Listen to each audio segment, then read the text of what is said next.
America and Israel's war with Iran is now in India's backyard. This after a US submarine sank an Iranian warship, a ship that was here a fortnight ago as a guest of India, as it was sailing back to Iran.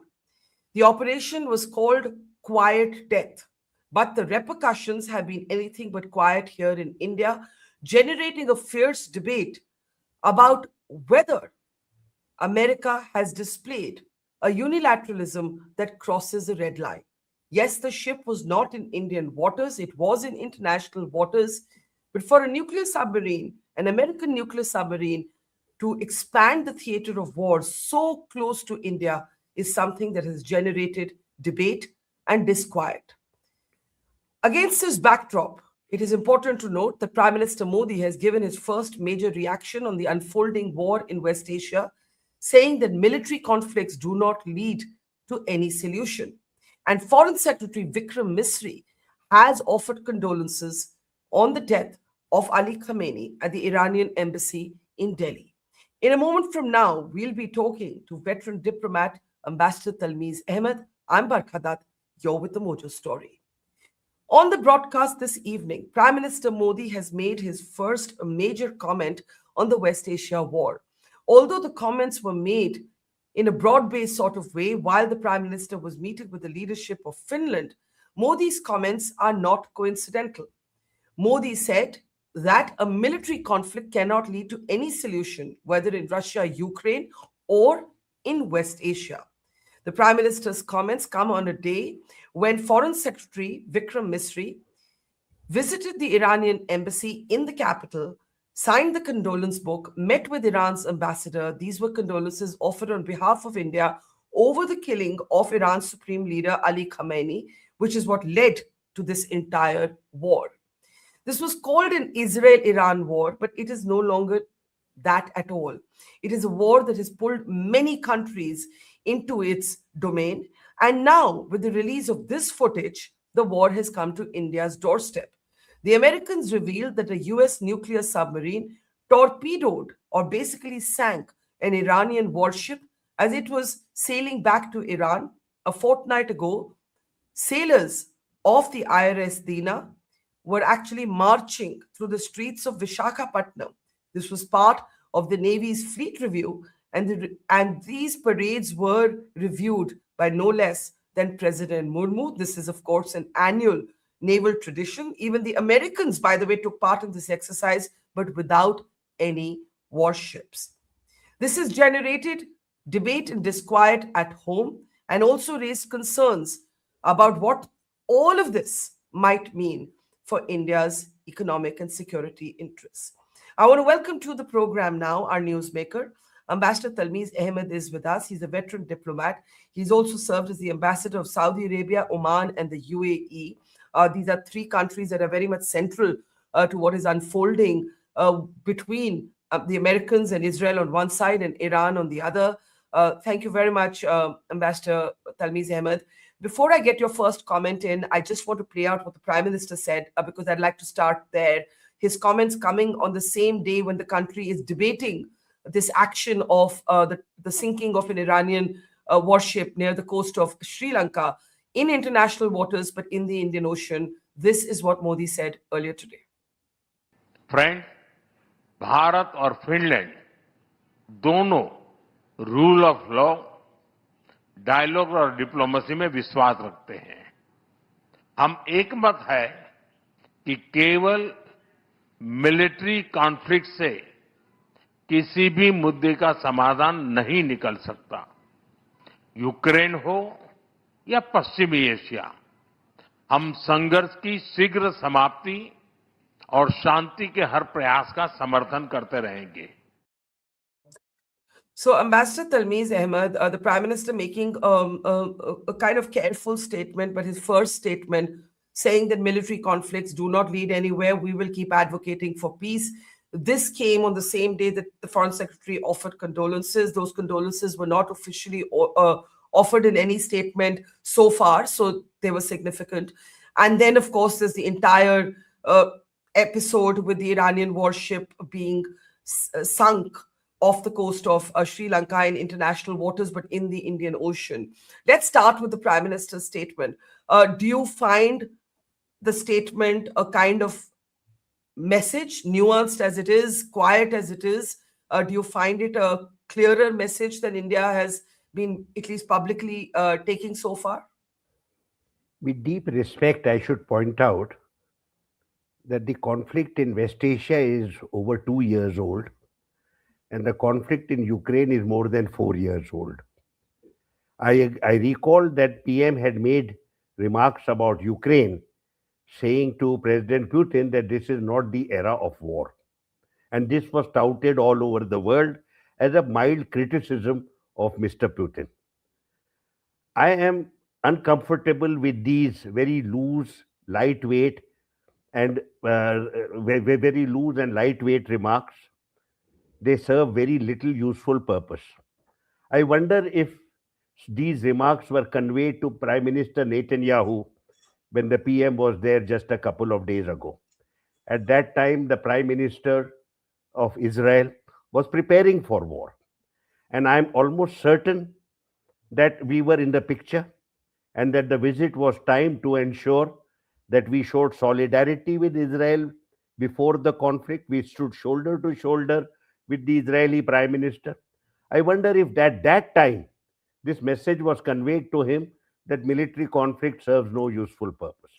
This is the same Prime Minister of Israel who has killed 72,000 people in Gaza and has killed over 1,000 people in the West Bank over the last 2 years. The International Court of Justice has accused him of genocide, and there are arrest warrants for him in 120 countries. Maybe some of these messages should be conveyed very robustly in Tel Aviv and Washington rather than in the safe precincts of New Delhi. Mm. Let me ask you this, since you've started with the visit to Israel, there are two views on it. One is yours, that seems to suggest that India was in the know of the timing of the strikes on Iran. The other view is that India's visit was used as a cover to create deliberate ambivalence, because I saw a lot of Western media also commenting, oh, if Prime Minister Modi is there, then that means the strikes can't happen now. They'll probably happen later. Why are you so convinced that India was in the know? I'm not very impressed with what Western media has to say. You are fully aware that the United States was engaged in very serious dialogue with the Iranian side. The third round of dialogue had ended very satisfactorily, and it appeared as if we had made tremendous progress. The Omani foreign minister actually went to Washington and personally conveyed the impressions about what he had seen personally with regard to the progress that was made. What was suspicious was that Witkoff and Kushner had remained silent. But at the same time, do recall that they had fixed technical discussions in Vienna. Technical discussions are fixed when you have made tremendous progress on the principles. And we already have a lot of information about what the Iranian side had conceded. But we were suspicious because we knew that as the talks ended on Thursday, that the Americans were looking for an excuse to go to war. I think that the war had already been decided between Netanyahu and President Trump when Netanyahu visited Washington on February 11th. At that time, I am certain that the Prime Minister of Israel had conveyed to the American president that he would go down in American history for effecting regime change in Iran.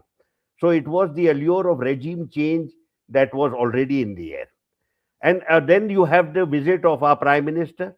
All of us knew that if the results that Trump is going to announce that he is not happy with the discussions and was supposed to initiate conflict almost immediately. Recall here that he had already shifted an aircraft carrier to the East Mediterranean and also started the evacuation of certain American embassies. Any one of us would have known that this timing is deliberate and that it has been done in order to convey to the Israeli Prime Minister, who otherwise is largely isolated in the international community, that we stand shoulder to shoulder with you. Now, you can give a lot of explanations for this. I'm not convinced about the timing. With regard to the timing, it's very clear that we were very much in the know. We knew that this will happen, but it was important to convey solidarity with Israel before the conflict. That this is Hmm. some that where friendships are cemented. That बुरे जमाने की दोस्ती है ये. Hmm. But the अच्छे जमाने official में तो सब खड़े होते हैं हमारे साथ. So this was the most important aspect of the visit. And it worked because it gave Netanyahu was all over the place. He never left our prime minister's side. He was absolutely exultant. It is for him a very important moment because he will also face elections shortly. If he loses the election, he may go to prison because of the Supreme Court verdicts. Anyway, let us not waste our time on this. These facts are very clear. The remarks that have just been made and which you have quoted, they do not set the Jamna on fire. These are much too weak, much too limited, much too, they were overdue. What were we doing over the last 2 years, I would like to ask? When 72,000 people were dying in front of our eyes, did we ever say that violence will not solve any purpose, that war will not solve any purpose? That is when we should have spoken out and we would have been heard with deep respect. Let's talk about where we are now and what may happen next.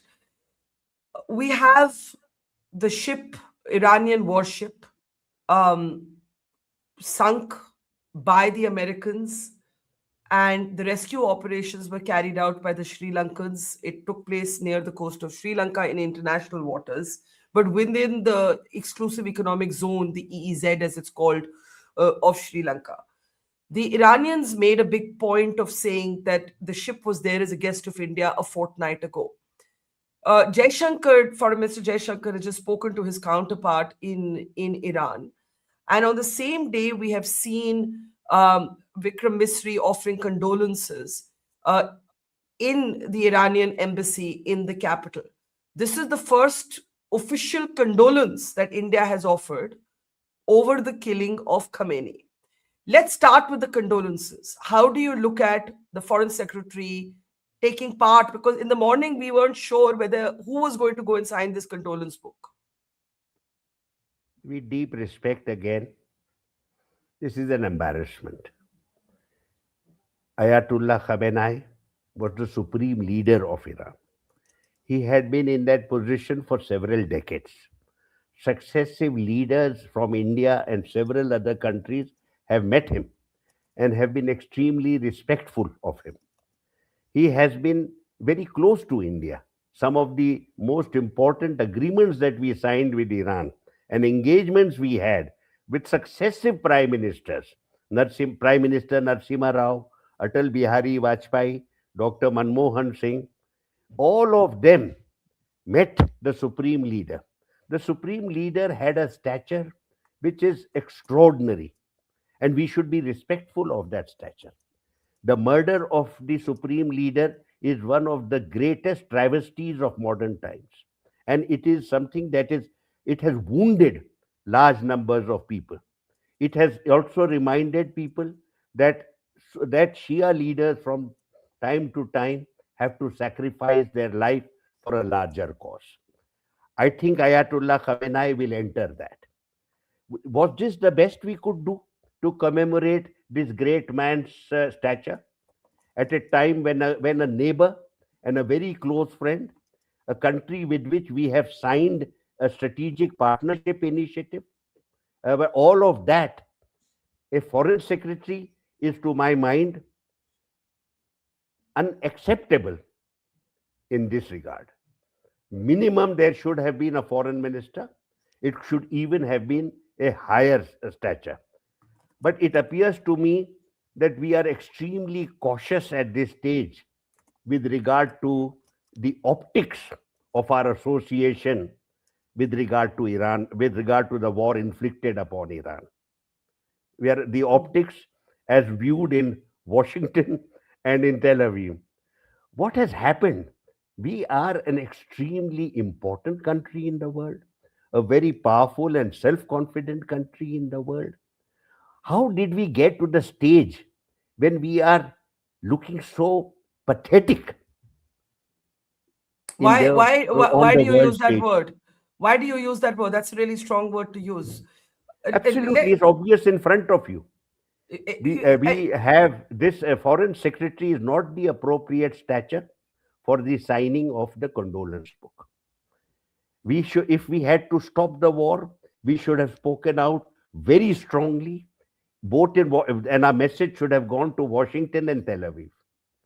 But we have, in both instances, remained silent and made some very loose and general remarks in front of the Finnish delegation, which has nothing which has nothing to do with anything that's happening at the moment. Tell me this, for those who will say that India's caution is because why should India get pulled into a war that is not ours? That's sometimes what you hear, right? Whether it's Russia, Ukraine, Israel, Palestine, now Israel and America on one side, Iran on the other. There are 10 million Indians nearly in the Gulf countries. There are, very serious consequences for us here. So it's better for us to keep our own interests in mind and not get caught up in the rhetoric of this conflict. What would you say? This would be one of the more foolish observations from people who have not even minimum understanding of international affairs and of India's place in it. India has been consistently seeking, but particularly during the present dispensation, a place at the high table of international affairs. We even have asserted our right to be a permanent member of the Security Council. May I remind some of your interlocutors that India is not North Korea. We are a deeply engaged country.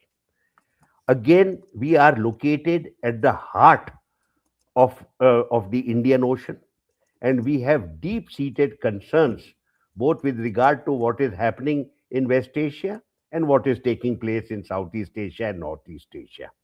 For anyone to say, Humko isse kya lena dena, these are completely foolish remarks and you should not waste your time with them. India is engaged.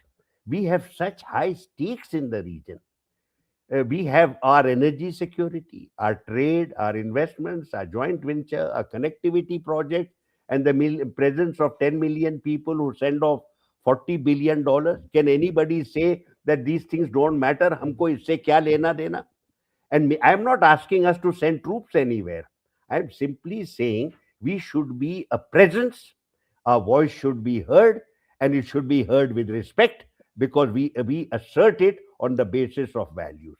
I have mentioned many times that I deeply regret that our foreign policy is adrift. It does not seem to have any purpose and direction, and certainly has no moral compass guiding it whatsoever. Can I ask you to talk about the Gulf countries where you have spent so much of your professional time? Do you believe that the strategy by Iran was clear that if you're going to hit us in this way, we're going to hit you where it hurts, which is the global economy?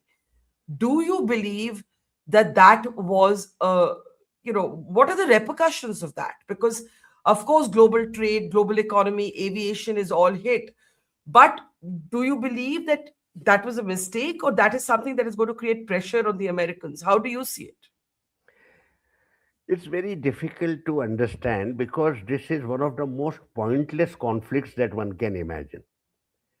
The principles involved with it, Israel and the United States, have never clearly told us what is the conflict about. What are you so angry about that you have to go and bomb the country and kill its top leadership?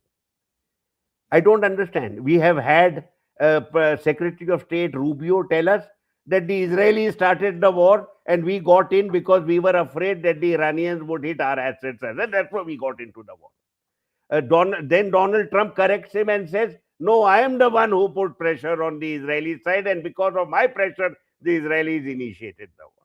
At various times, Donald Trump has told us that he was trying to destroy the nuclear capability or the ballistic missile capability.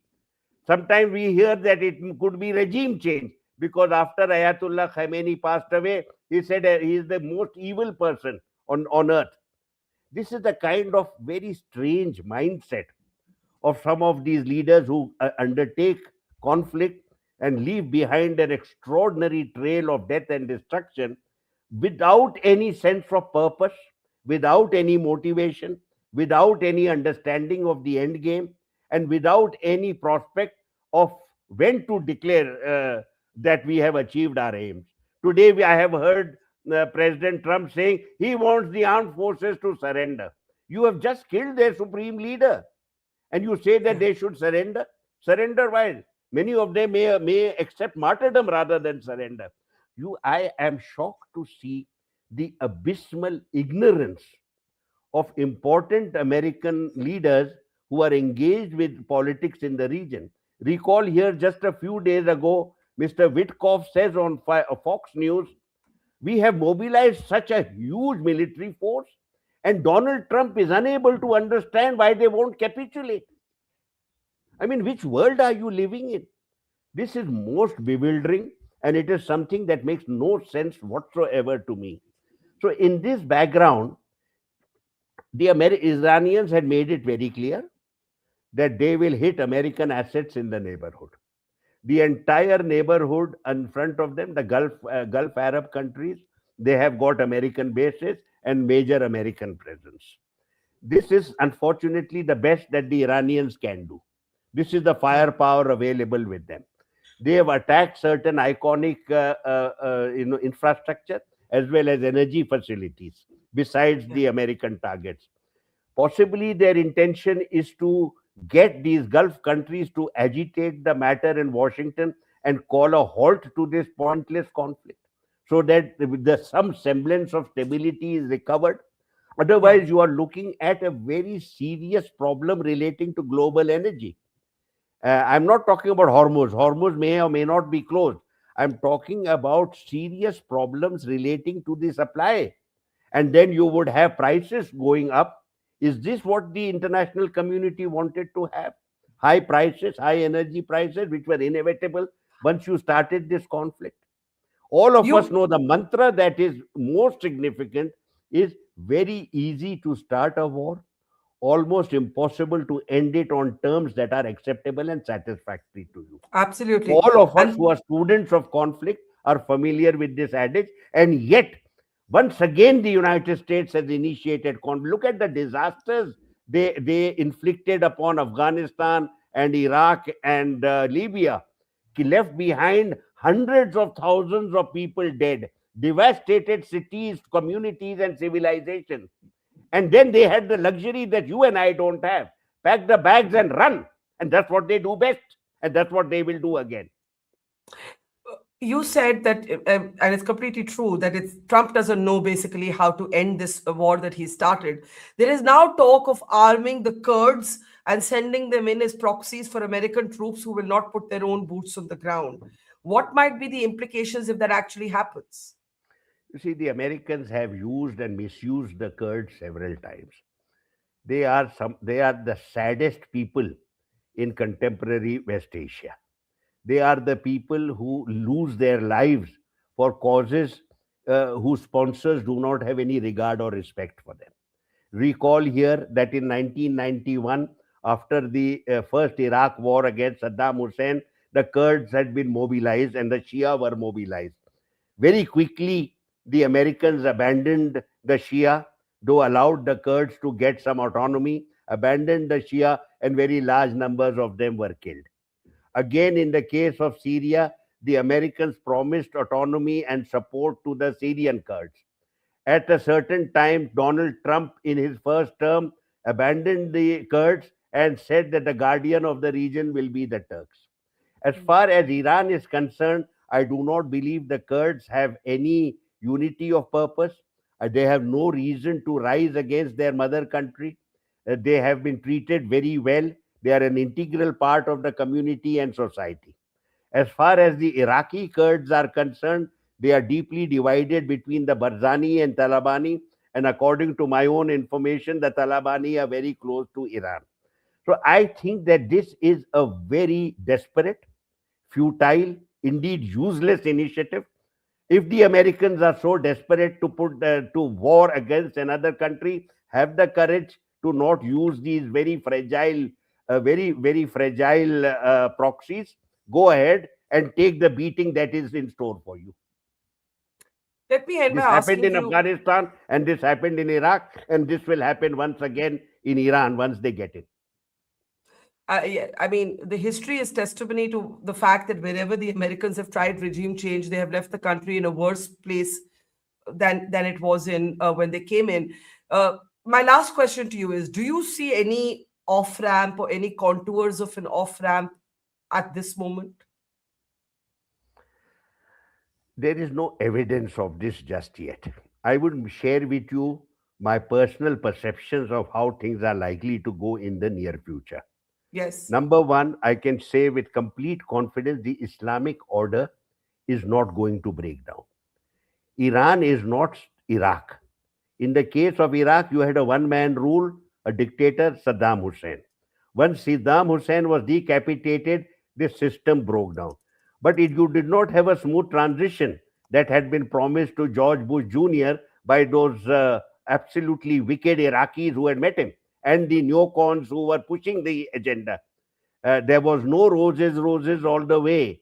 And the Americans had a miserable time in Iraq during What their about the occupation. protest? What about the street protests against the regime? That is all. This is part of misinformation. Overwhelmingly, the Iranian people are absolutely stunned at the reckless manner in which their revered supreme leader has been assassinated. Remember, here you yourself were there when the Iraqis were shown celebrating Saddam Hussein's fall, when he actually had not fallen. This was part of the misinformation at that time to demoralize the Iraqis. So let's not waste our time on that. Consistently, the Americans have used proxies, and consistently they have let those people down because they are cannon fodder as far as they are concerned. If they let them put their own feet on the ground, and we shall see the consequences of that. They will, then that is when the body bag will start going.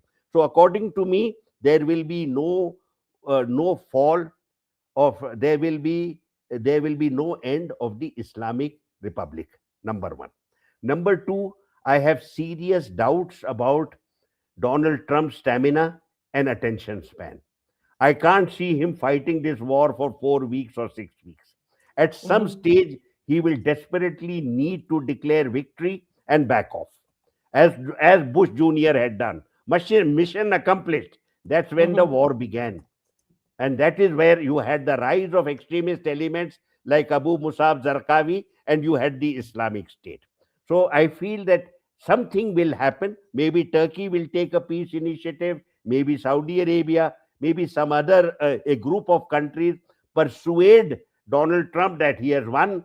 Iran is likely to come forward in a constructive way, and you are likely to have a nuclear agreement and a ballistic missiles agreement of the kind that was presented to him, but he did not. He ignored it at that time. I Yeah. believe that following all this, you may have a situation where you have a new leadership in Iran. I personally would like to believe it would be much more moderate, much more accommodative, and much more constructive as far as the neighborhood is concerned. I also believe that China and Russia are likely to play a major role in the future of this order. Yes, Israel will continue to feel disgruntled and want to go to war once again because that is what they do best. But I don't think that the Americans will encourage them too much. Which way things will go in Israel, I cannot predict at this stage because you have the presence of Mr. Netanyahu, who is a very wily individual and will not give up power easily. So we will see. But I am hope that within 2 weeks a peace process is initiated that enables Donald Trump to say that he brought peace into the region and once again claim the Nobel Peace Prize. Well, that's the only thing to giggle about in this very grim time. Otherwise, Ambassador, Trump's narcissism, if I may say so. Thank you, Ambassador Talmiz Ahmed. It's always a pleasure to talk to you and to hear your very feisty, passionate, and of course, years of experience behind everything you're saying. Thank you so much, sir. And we'll I reconnect with wish you you all the soon. best. You have given us a timeline of 2 weeks, and I think the world will only hope that you are well, even if it means playing to Trump's ego. If it brings this war to a halt, that is what the world would want. I think that is On that, likely. I think on that there is can be no two views. Thank you, sir. Take care and see Thank you you. I soon. wish you all the best. Thank you. Bye-bye. And stop saying sir. It's great to see you here. Thank you for watching our work. If you haven't subscribed yet, don't forget to click the bell icon and subscribe to Mojo Story and support independent, robust journalism.